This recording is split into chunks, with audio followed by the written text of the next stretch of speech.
सबसे पहला जो सवाल है क्या होता है ना, जब हम कभी अपने धर्म की बात करें तो ज़्यादा लोग ऐसे कुछ नहीं बोलते, लेकिन हम जब कभी दूसरे धर्म की बात कर देते हैं ना तो वहाँ पे बहुत सारे लोग हैं जो सवाल उठाने लगते हैं।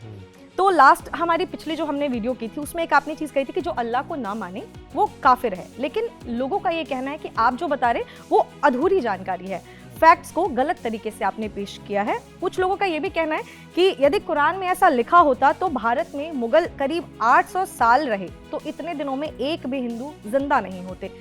इस चीज पर आप क्या कहना चाहेंगे? देखिए, आपने कहा कि ये अधूरी जानकारी है कि जो अल्लाह को ना माने। हाँ, ये लोगों का कहना है। हाँ, जो लोगों का कहना है, किसी का भी हो सकता है, कमेंट आते होंगे।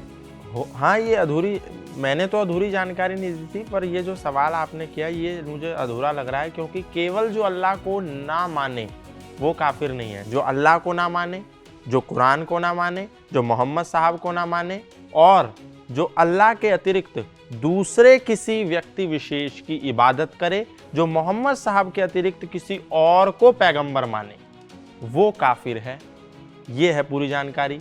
जो अल्लाह को माने, जो मोहम्मद साहब को माने, जो कुरान को माने, और जो मूर्ति पूजा ना करे, बुत परस्ती ना करे, वो पक्का मुसलमान है।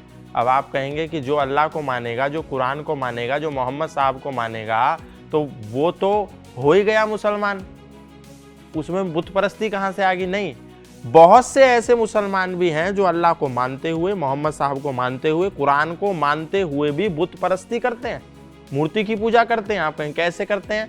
कब्र को पूजते हैं। इस्लाम में कब्र पूजा हराम है। इस्लाम में किसी भी व्यक्ति को दफना करके उसकी पक्की कब्र बना करके उस पर चादर चढ़ा करके उसकी इबादत करना हराम है, ये कुरान के हिसाब से। बिल्कुल।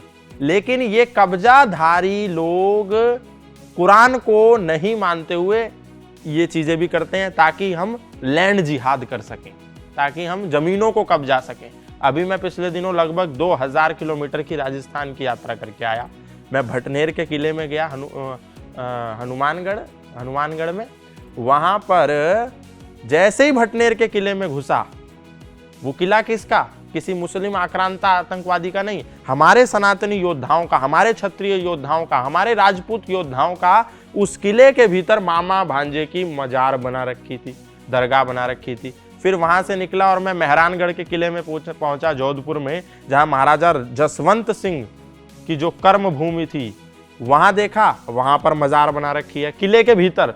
फिर मैं आगे बढ़ा सोनारगढ़ के किले में, किले के भीतर कब्र मजार बना रखी है। फिर मैं कुंभलगढ़ के किले में गया, किले के भीतर मजार बना रखी है।